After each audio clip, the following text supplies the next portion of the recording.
Hello, dear students. Welcome once again to our YouTube channel Civil with Anil. So, dear students, आज हम पढ़ रहे हैं fluid mechanics में टॉपिक फ्लो थ्रू पाइप्स.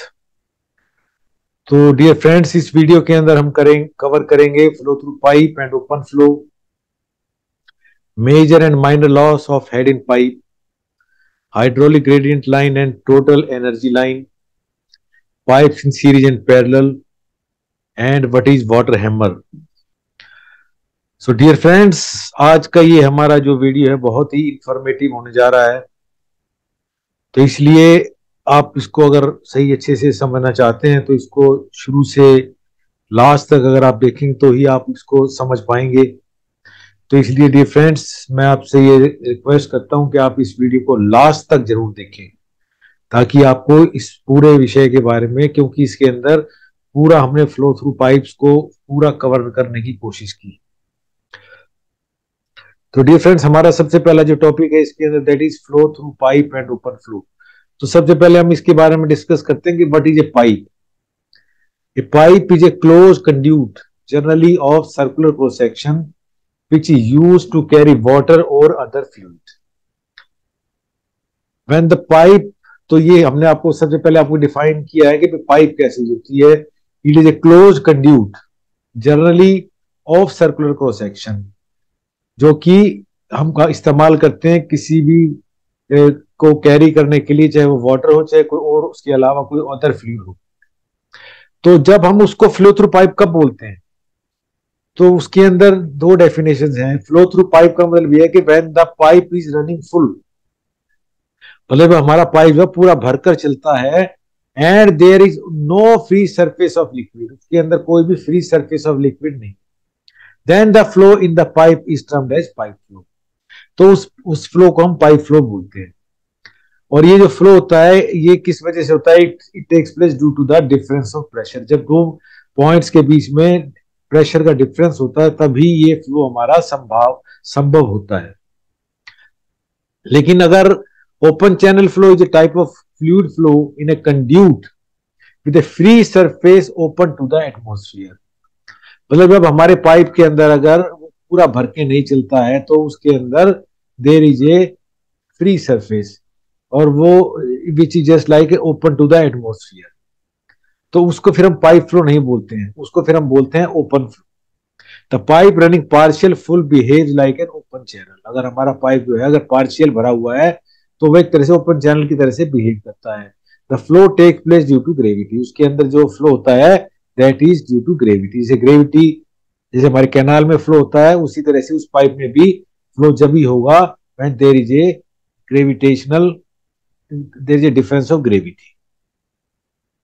तो अब इसी तरह से जो ये फ्लो है इसके अंदर कुछ टाइप्स को हमने इसको और आगे डिफाइन करने के लिए एक रेनॉल्ड नंबर का भी हम सहारा लेते हैं, जिसके जरिए कि हम ये डिफाइन कर सकते हैं कि जो फ्लो हो रहा है हमारा वो किस तरह का फ्लो है. तो फ्लो को बेसिकली हमने दो तरह से हम इसको डिवाइड कर सकते हैं. एक को बोलते हैं लेमिनार फ्लो और एक को बोलते हैं टर्बुलेंट फ्लो. तो इस रेनॉल्ड नंबर की मदद से हम उसको क्लियरली डिस्टिंग्विश कर सकते हैं कि जो हमारा फ्लो है वो लेमिनार फ्लो है या टर्बुलेंट फ्लो है. तो लेमिनार फ्लो का मतलब होता है when the flow take place in a layer and the particles do not cross one and each other.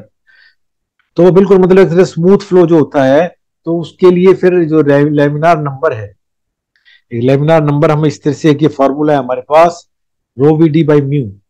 इस फार्मूले के जरिए हम रेनॉल्ड नंबर को कैलकुलेट करते हैं, जिसके अंदर की रो जो है उसकी डेंसिटी है फ्लूइड की, v वेलोसिटी है, d डायमीटर है, and mu is the dynamic viscosity of the fluid जो उसमें फ्लो कर रहा है. तो इनके जरिए हम एक रेनॉल्ड नंबर कैलकुलेट करते हैं. तो जब हमारा जो रेनॉल्ड नंबर है अगर इसकी वैल्यू होती है if it is less than 2000 तो जो फ्लो हमारा लेमिनार फ्लो कहलाता है. लेकिन जब इसकी वैल्यू होती है 4000 से ज्यादा रेनॉल्ड नंबर की तो हमारा फ्लो बन जाता है टर्बुलेंट फ्लो. लेकिन जब वो 2000 से 4000 के बीच में जब इसकी वैल्यू रहती है रेनॉल्ड नंबर की तो हम उसको ना ही कह सकते हैं कि जो फ्लो हमारा लेमिनार है, ना ही हम ये कह सकते हैं कि फ्लो हमारा टर्बुलेंट है. तो हमारी ट्रांजिशन स्टेज होती है, मतलब जो फ्लो है हमारा वो लेमिनार से टर्बुलेंट की तरफ जा रहा है, तो उसको ना ही हम लेमिनार कह सकते हैं ना ही हम उसको टर्बुलेंट कह सकते हैं. तो वो उससे हमें कैसे पता लगेगा, वो जब हमारा रेनॉल्ड नंबर जब 2000 से 4000 के बीच में हो तो वो हमारी स्टेज ट्रांजिशन स्टेज कहलाती है। वही सारी बातें इसके अंदर आपको बताई गई है। यहाँ तक लेमिनार है, फिर इसके आगे टर्बुलेंट है, और in between it is transition stage. तो इसके बीच में जैसे वेलोसिटी आई, जब आपने देखा कि इसके बीच में जो ये सारा का सारा वेलोसिटी और हाइड्रोलिक ग्रेडियंट के बीच में ये ग्राफ प्लॉट किया गया है।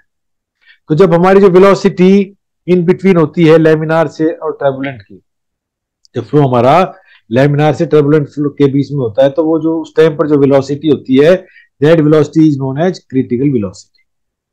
लेकिन इस क्रिटिकल वेलोसिटी को भी हमने दो भागों में फर्दर डिवाइड कर दिया। एक को कह दिया लोअर क्रिटिकल वेलोसिटी और एक को कह दिया अपर क्रिटिकल वेलोसिटी। तो लोअर क्रिटिकल वेलोसिटी अब हम कम कहते हैं जब हमारा जो फ्लो है वो लेमिनार से ट्रांजिशन स्टेज में जाता है। तो उस टाइम उस दौरान पे जो हमारी इनिशियल स्टेज में जो वेलोसिटी होती है उसको बोल देते हैं हम लोअर क्रिटिकल वेलोसिटी। और जब हमारा जो फ्लो है वो ट्रांजिशन से टर्बुलेंट में जाने प्रवेश करने वाला होता है, तो उस टाइम पे जो फ्लो की जो वेलोसिटी होती है लिक्विड की, वो उसकी वेलोसिटी अपर क्रिटिकल वेलोसिटी कहलाती है। तो इसके अंदर ये आपको बताया गया lower critical velocity and upper critical velocity. अब ये किसी पाइप के अंदर वेलोसिटी डिस्ट्रीब्यूशन को दिखाया गया है कि जो उसके अंदर जो वेलोसिटी है, किसी पाइप के अंदर हमारी वेलोसिटी इस तरह से डिस्ट्रीब्यूट होती है। तो जैसे इसके अंदर दिखाया गया है, जब हमारा फ्लो होता है लेमिनार, तो इस तरह से ये दिखाया गया लेमिनार पैराबोलिक। लेमिनार के अंदर हमारा जो सेंटर है पाइप का, उसके अंदर वेलोसिटी होती है मैक्सिमम लेमिनार के अंदर। लेकिन जो हमारे जो पाइप से जो बिल्कुल सटा हुआ जो पोर्शन है जो फ्लो हो रहा है, वो उसके अंदर इस तरह से इसकी पैराबोलिक, इसके अंदर इस तरह से इसकी वेलोसिटी होती है।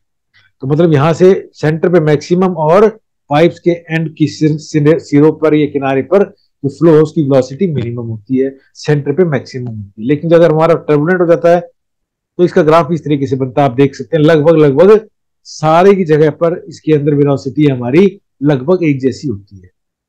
तो इसलिए ये टर्बुलेंट लोगरिथमिक स्केल में दिखाया गया है और ये पैराबोलिक शेप में दिखाया गया है जब हमारा फ्लो होता है लेमिनार। तो इस तरह से हम डिस्टिंग्विश कर सकते हैं कि हमारा जो फ्लो है वो लेमिनार होगा या टर्बुलेंट होगा।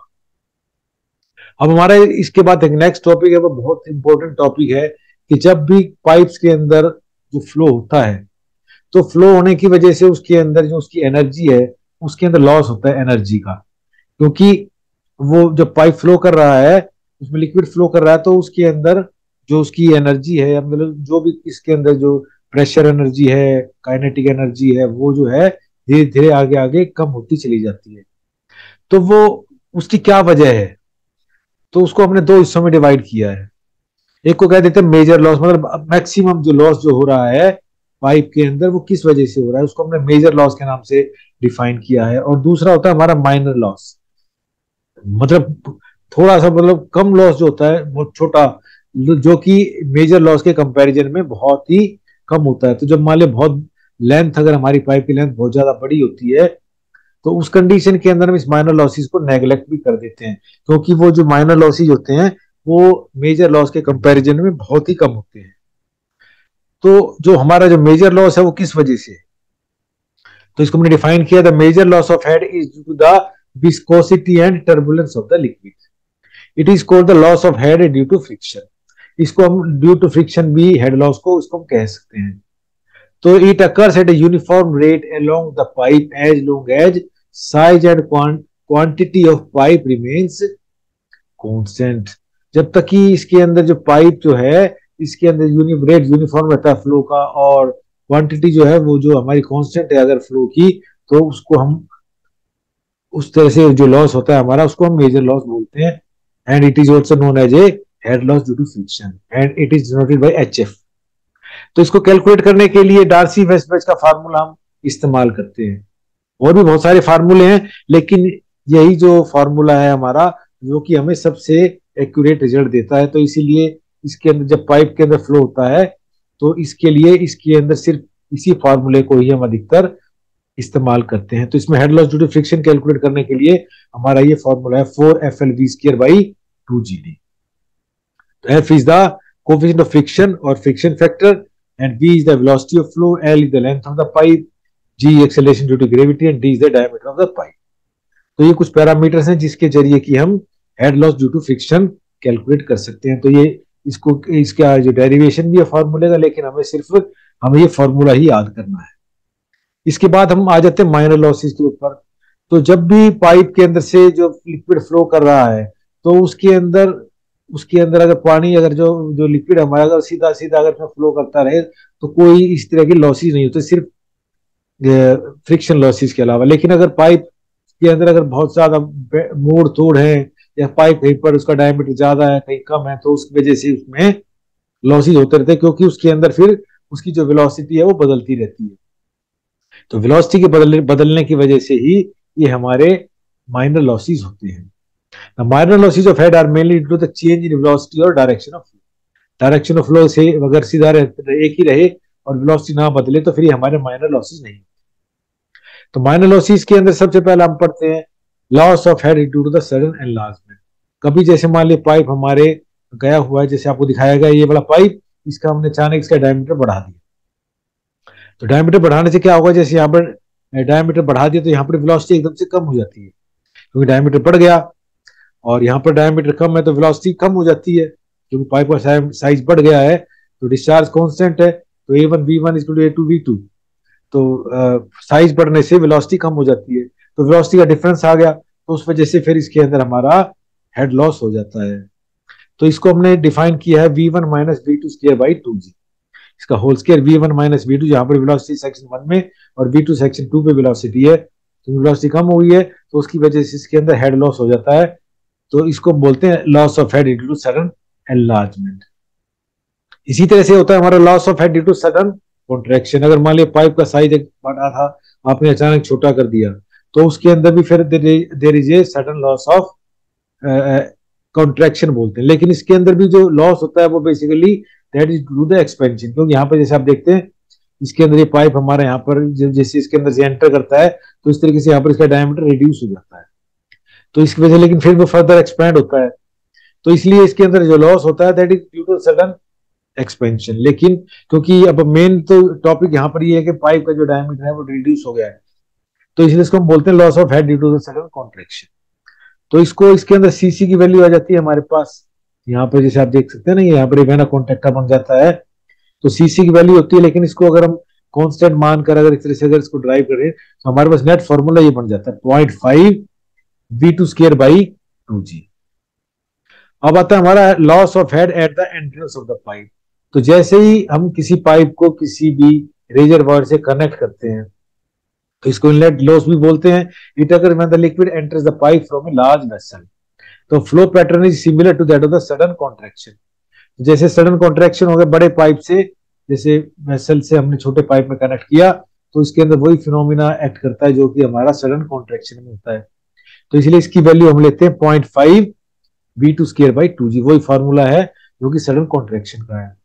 इसी तरह से head loss due to the exit of the pipe, the outlet of the pipe carrying liquid में बी आइदर लेफ्ट फ्री और connected to a large reservoir. The liquid leaving the pipe possesses some kinetic energy, जो उसमें last में जो kinetic energy होती है corresponding to the velocity of flow in the pipe, which is ultimately dissipated either in the form of free jet or turbulence in the reservoir, depending on the outlet condition of the pipe.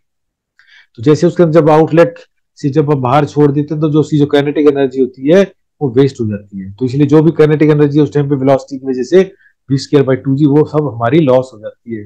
तो इसलिए इसको बोलते हैं head loss due to exit.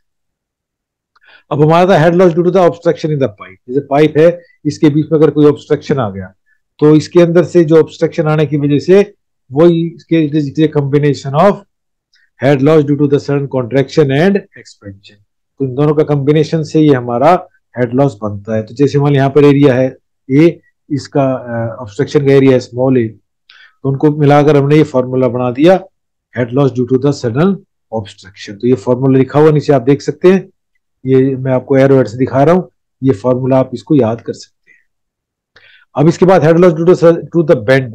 अगर bend आ जाता pipe के बीच में, अगर कोई मान लिया, तो उसकी वजह से भी there is a sudden loss of head. तो ये बेंड पे डिपेंड करता है कि कितने एंगल का बेंड आप अगर आप कर रहे हैं। तो इसके अंदर हमने इसे के वी स्क्वायर बाई 2G कर दिया। के is the angle of bend, जितना बेंड है हमारा उसके ऊपर एंगल पे डिपेंड करता है, उसकी कोफिशिएंट इसकी वैल्यू यहाँ पर हम रख देते हैं। Velocity with the velocity of flow.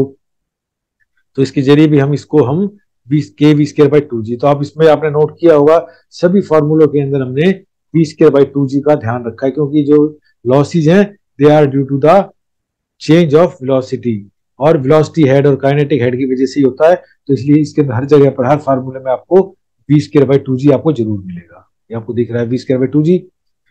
हमारा लास्ट लॉस है head loss in the various pipe fittings.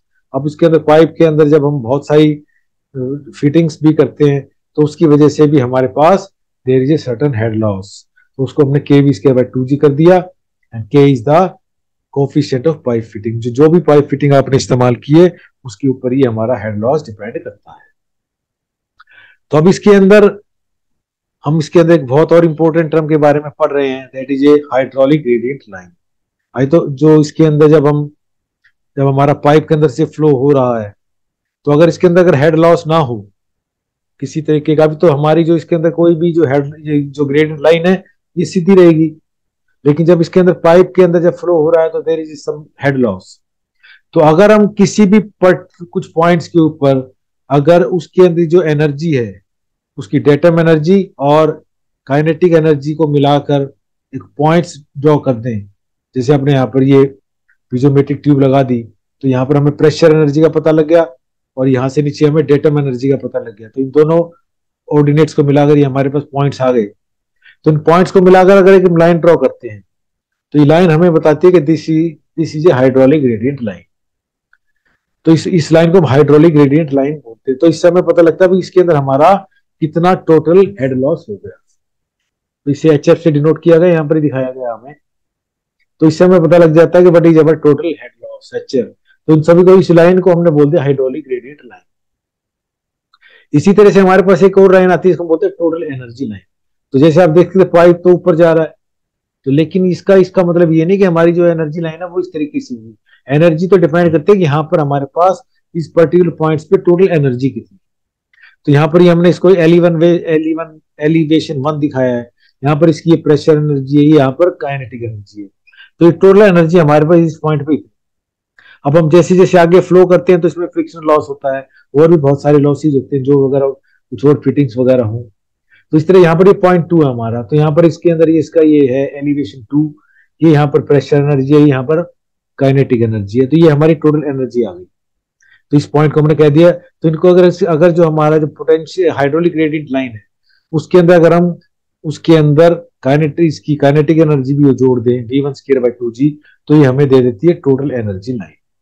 तो इस तरीके से हमारा ये एनर्जी लाइन इस तरीके से मूव कर रही है।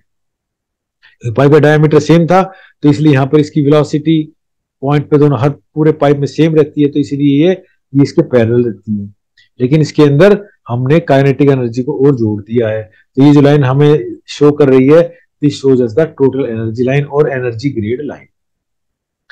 अब हम एक और इंपॉर्टेंट टॉपिक डिस्कस कर रहे हैं, इसको बोलते हैं पाइप इन सीरीज। जैसे आपने अभी देखा कि भाई जब हमने पाइप्स को सीरीज में कनेक्ट कर रखा है, जैसे आप देख सकते हैं यहाँ पर, तो इसके अंदर there are certain types of losses. यहाँ पर एंट्रेंस लॉस है, यहाँ पर फिर फ्रिक्शनल लॉस है, फिर यहाँ पर ये हमारा पाइप कॉन्ट्रैक्ट हो गया तो head loss due to sudden contraction, फिर यहाँ पर एक्सपेंड हो गया head loss due to expansion, फिर इसमें फ्रिक्शनल लॉस, फिर यहाँ पर एग्जिट लॉस। तो इस तरीके से जब हमने पाइप को सीरीज में कनेक्ट किया हुआ है तो इसके अंदर हमें ये निकालना कि भाई इसके अंदर हमारा डिस्चार्ज कितना रहेगा। तो इसके अंदर जो सबसे इंपॉर्टेंट पॉइंट ये है कि जो discharge passing through the each pipe will be same, क्योंकि इसके अंदर एक ही पाइप है जो फ्लो इसमें जितना एंटर करेगा वो पूरा का पूरा इसमें फ्लो करता रहेगा। तो इसकी जो सबसे इंपॉर्टेंट जो series in pipe in series होता है, इसके अंदर हमारा जो डिस्चार्ज है वो सेम रहता है। Discharge passing through the each pipe will be same. तो एक तो ये हम इसके अंदर फॉर्मूला अप्लाई करते हैं कि हमारा जो डिस्चार्ज है वो सेम है, और जो दूसरा जो है इसके अंदर जो हेड लॉस होता है यहाँ से आते जो आपको दिखाया गया है ए पॉइंट से बी पॉइंट तक के बीच में, this is our head loss. तो ये हेड लॉस जो है it is a combination of all the losses, जितने भी यहाँ पर इस पॉइंट से इस पॉइंट तक फ्लो करने में जितने भी हेड लॉसेज हुए हैं उन सभी को अगर हम जोड़ दें तो this will give the total head loss. तो कि अगर पाइप की लेंथ बहुत ज्यादा हो तो उसके अंदर फिर हम माइनर लॉसेज को नेग्लेक्ट कर देते हैं। तो इसमें सिर्फ और सिर्फ इन 3 पॉइंट्स के बीच में जो फ्रिक्शनल लॉसेज हैं उसी को ही इसमें हमने कंसीडर किया है। तो इस फार्मूले को और आसान बनाने के लिए हमने कोएफिशिएंट ऑफ फ्रिक्शन को सेम मान लिया, ये आपको दिखाया है इसके अंदर। और बाकी इसके अंदर जैसे आपने देखा कि L1 V1 square by 2G by D1, ये 2G कॉमन ले लिया यहाँ से, और बाकी इसके अंदर डायमीटर अलग अलग है D1 D2 D3। तो हमारा इनेट फार्मूला ये बन जाता है, इसके जरिए हम पाइप इन सीरीज अगर में हो तो इस तरीके से हम इसके अंदर डिस्चार्ज कितना रहेगा या हेड लॉस कितना रहेगा ये हम कैलकुलेट कर सकते हैं। इसके बाद आता है हमारा पाइप्स इन पैरेलल। अगर हमारे जो पाइप्स अगर पैरेलल में लगे हुए हों तो इसके अंदर क्या कंडीशन रहती है, क्योंकि कई बार एक पाइप्स के अंदर से इसका डिस्चार्ज बढ़ाने के लिए हम इसके पैरेलल में एक दूसरा पाइप और लगा देते हैं, तो इसके जरिए हमारा डिस्चार्ज बढ़ जाता है। तो डिस्चार्ज बढ़ाने के लिए कई बार दो पाइप्स को हम पैरेलल में लगा देते हैं। When the pipes of the same length and different diameters are connected separately in order to increase the discharge, such arrangement of or connection of pipe will be considered as a pipe in parallel. तो इसके अंदर क्या condition रहती है जब हमारे pipes parallel में होते हैं? एक तो ये है कि जो दोनों पाइप्स हैं जो ये पैरेलल में लगे हुए हैं इनके अंदर जो हेड लॉस होता है दैट इज सेम। ये कंडीशन है हमारे पास, head loss due to friction in pipe A and head loss due to the friction in pipe will be same. एक तो कंडीशन ये है, और जो टोटल डिस्चार्ज होगा that will be equal to discharge through the pipe A and discharge through the pipe B. Q is equal to QA plus QB, और head loss due to friction is same in both the pipes. इन दोनों pipes के बीच में इन conditions को हम apply करके जब हमारे pipe parallel होते हैं तो हम इसमें डिस्चार्ज कैलकुलेट कर सकते हैं। अब हमारा एक लास्ट टॉपिक है जिसको हम बोलते हैं वाटर हैमर। तो वाटर हैमर का मतलब क्या है कि जब भी हम कोई किसी पाइप के अंदर अगर फ्लो हो रहा है और हम अगर अचानक उसके वाल्व को बंद कर देते हैं, फ्लो को बंद कर देते हैं, तो उसके अंदर से जैसे पाइप जो है उसके अंदर जो लिक्विड है वो वापस फ्लो करना शुरू कर देता है बंद करने की वजह से। तो उसके अंदर वहां पर एक साउंड, बहुत तेज साउंड प्रोड्यूस होती है, तो उस साउंड को हम बोलते हैं वाटर हैमर। तो water hammer can occur when a open valve suddenly closes causing the water to slam into it, or when a pump suddenly shuts down and flow reverses direction back to the pump. Since water is incompressible, the impact of the water results in a shock wave that propagates at the speed of sound between the valve and the next elbow in the piping system or within the column of water after the pump.